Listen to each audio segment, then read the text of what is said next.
இரவு 12 மணி.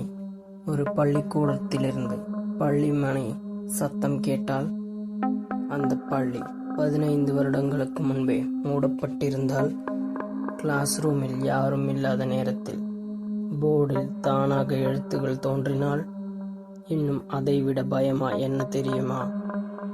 அங்கே படித்த ஒரு மாணவி இன்று வரை அந்த பள்ளியை விட்டு வெளியே போகவில்லை.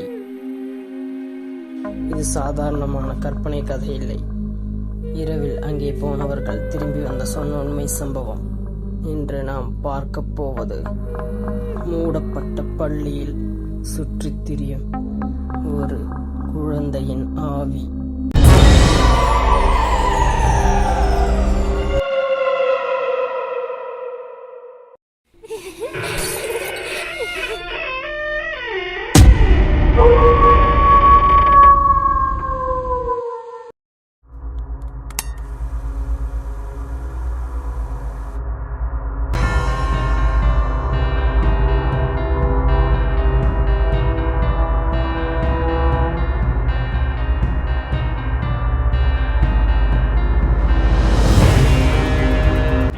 தமிழ்நாட்டில் ஒரு சிறிய ஊரில் எல்லைப் பகுதியில் ஒரு பழைய அரசு மேல்நிலைப் பள்ளி இருந்தது. அந்த பள்ளி ஒரு காலத்தில் அந்த மாவட்டத்திலேயே ரொம்ப பிரபலமான பள்ளி. காலை 8 மணிக்கு மணி அடித்தவுடன் நூற்றுக்கணக்கான மாணவர்கள் ஓடி வந்து கிளாஸ் ரூமில் உட்காருவார்கள். ஆனால் ஒரு நாள் நடந்த சம்பவம் அந்த பள்ளியின் வரலாறையே மாற்றிவிட்டது. அது நடந்தது மழை பெய்த ஒரு புதன்கிழமை நாள். அன்று 10ஆம் வகுப்பு மாணவர்கள் ஸ்பெஷல் கிளாஸிற்கு தங்கியிருந்தார்கள். மாலை நேரம், மின்சாரம் இல்லை, முழு பள்ளியும் இருட்டாகிவிட்டது.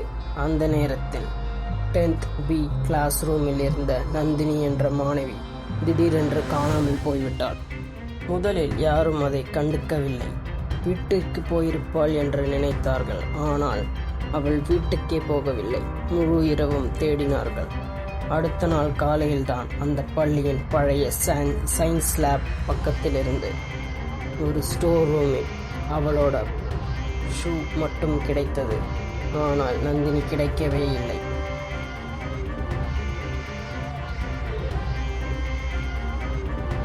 அந்த சம்பவத்திற்கு பிறகு மாணவ மாணவிகள் அந்த பள்ளியில் படிக்க பயப்பட ஆரம்பித்தார்கள். சில மாதங்களுக்குள்ளே அந்த பள்ளி முழுவதும் காலியாகிவிட்டது. இறுதியில் அது ஒரு மூடப்பட்ட பள்ளியாகிவிட்டது. ஆனால் கதை அங்கேயே முடியவில்லை. அதற்கு பிறகுதான் உண்மையான பயம் ஆரம்பித்தது.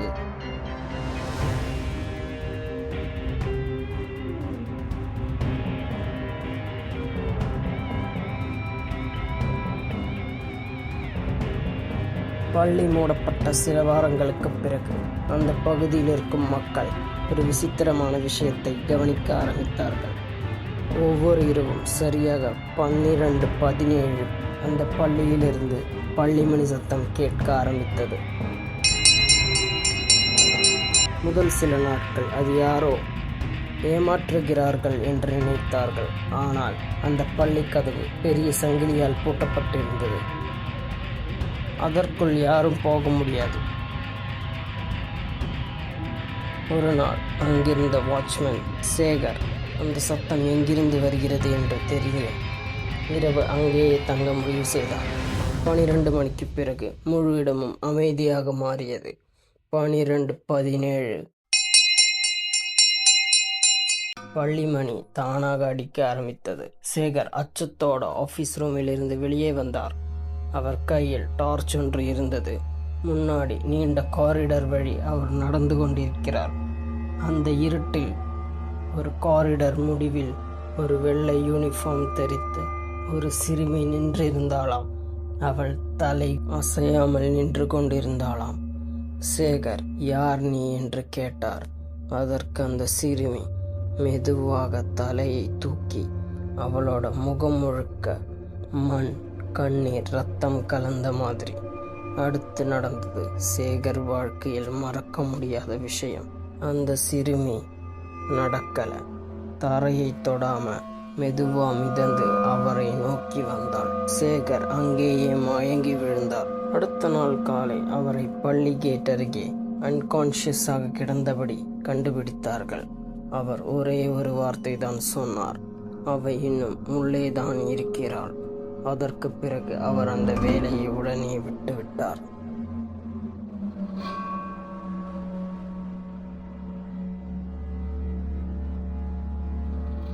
இது மாதிரி கதைகள் பரவ ஆரம்பித்ததும் பல பேர் அதை பொய் என்று நம்பினார்கள்.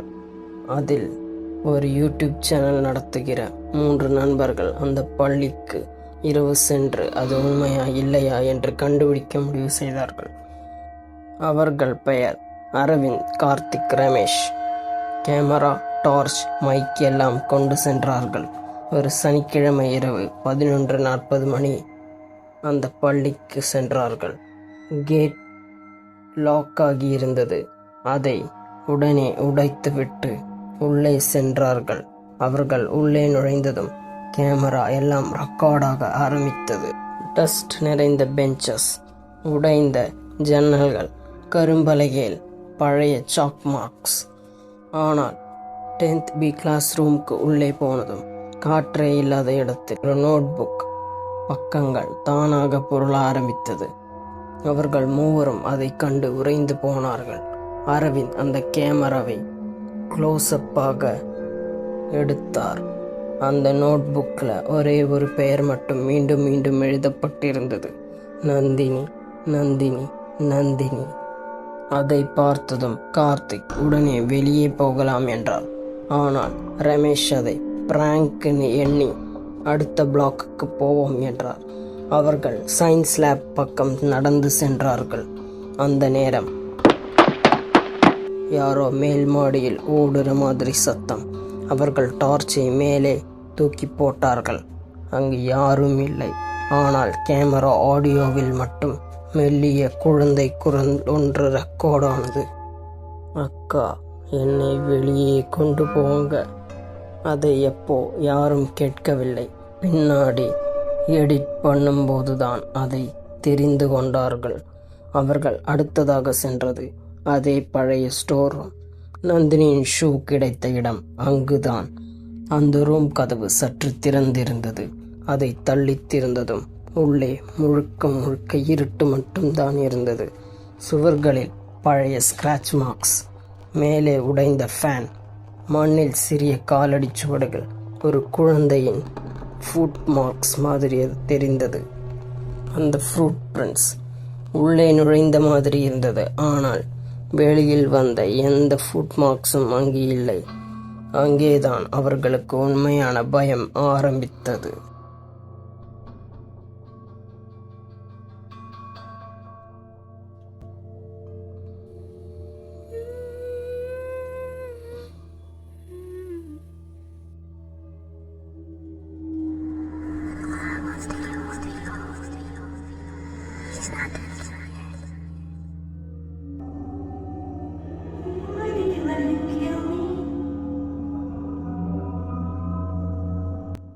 ரமேஷ் அந்த ஃபுட் பிரிண்ட்ஸை கேமராவில் படம் பிடித்து கொண்டிருந்தார்.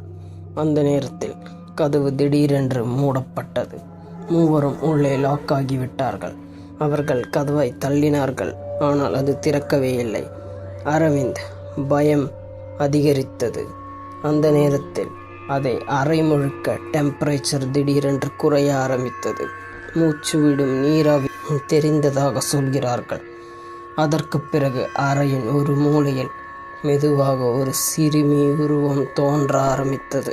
முதலில் கால்கள், பிறகு வெள்ளை யூனிஃபார்ம், பிறகு தலைமுடி, பிறகு முகம்.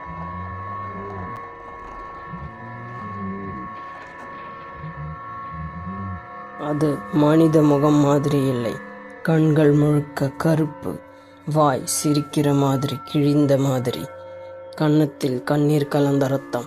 அவள் மெதுவாக கேட்டாளாம், "நீங்க ஏன் இங்கே வந்தீர்கள்?" மூவரும் பேச முடியாமல் உறைந்து போனார்கள். அவள் மீண்டும் கேட்டாள், "என்னை யாரும் தேடல."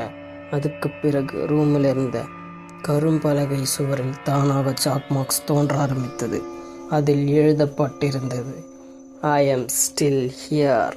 ரமேஷ் கேமராவை நேராக அந்த உருவத்தை நோக்கி திருப்பினார். அந்த நேரம் கேமரா ஸ்கிரீன் முழுக்க கருப்பு உருவம். அடுத்து அந்த சிறுமி கேமராக்கு நேரே வந்து நின்றாள். அவளோட முகம் ஸ்கிரீன் முழுக்க கவராகி இருந்தது. அதற்கு பிறகு ரெக்கார்டிங் கட் ஆகி வீடியோ பிளாக் ஆனது. அடுத்த நாள் காலையில் அந்த பள்ளி காம்பவுண்டுக்கு வெளியே அரவிந்த், கார்த்திக் இருவர் மட்டும் கிடைத்தார். ரமேஷ் மட்டும் காணாமல் போயிருந்தார். அவரோட கேமரா மட்டும் ஸ்டோர் ரூம் உள்ளே கிடைத்தது. அந்த கேமரா மெமரி கார்டில் இறுதி 11 செகண்ட்ஸ் மட்டும் இருந்ததாம். அந்த வீடியோவில் ரமேஷ் நடுங்கும் குரலில் சொல்றார், அது கேமரா பின்னாடி இல்லை, பின்னாடி நிற்கிது. அதுக்கு பிறகு ஒரு பெண் குழந்தை சிரிப்பு. அப்புறம் ஸ்கிரீன் முழுக்க இருட்டு. ரமேஷ் இன்று வரை கிடைக்கவில்லை.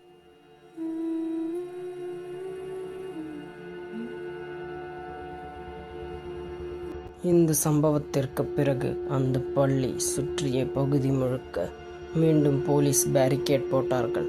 யாரும் அங்கே செல்லக்கூடாது என்று போர்டு வைத்தார்கள். ஆனால் அந்த இடத்தில் இன்னும் சில விசித்திரங்கள் நடக்குது என்று அங்கிருந்த மக்கள் சொல்கிறார்கள்.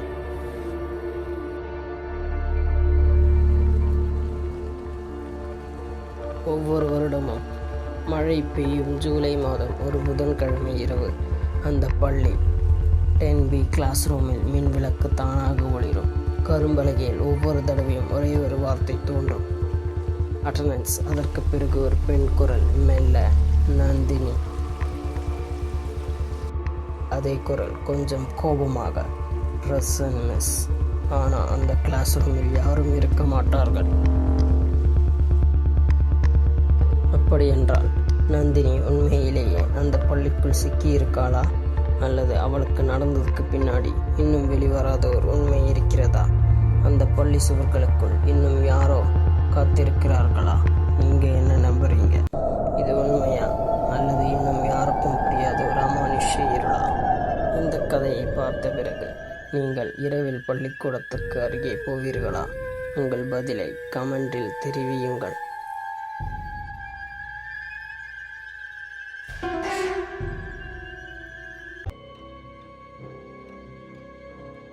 வீடியோ பிடிச்சிருந்தா லைக், ஷேர் மற்றும் சப்ஸ்கிரைப் பண்ணுங்கள். தேங்க்யூ ஃபார் வாட்சிங்.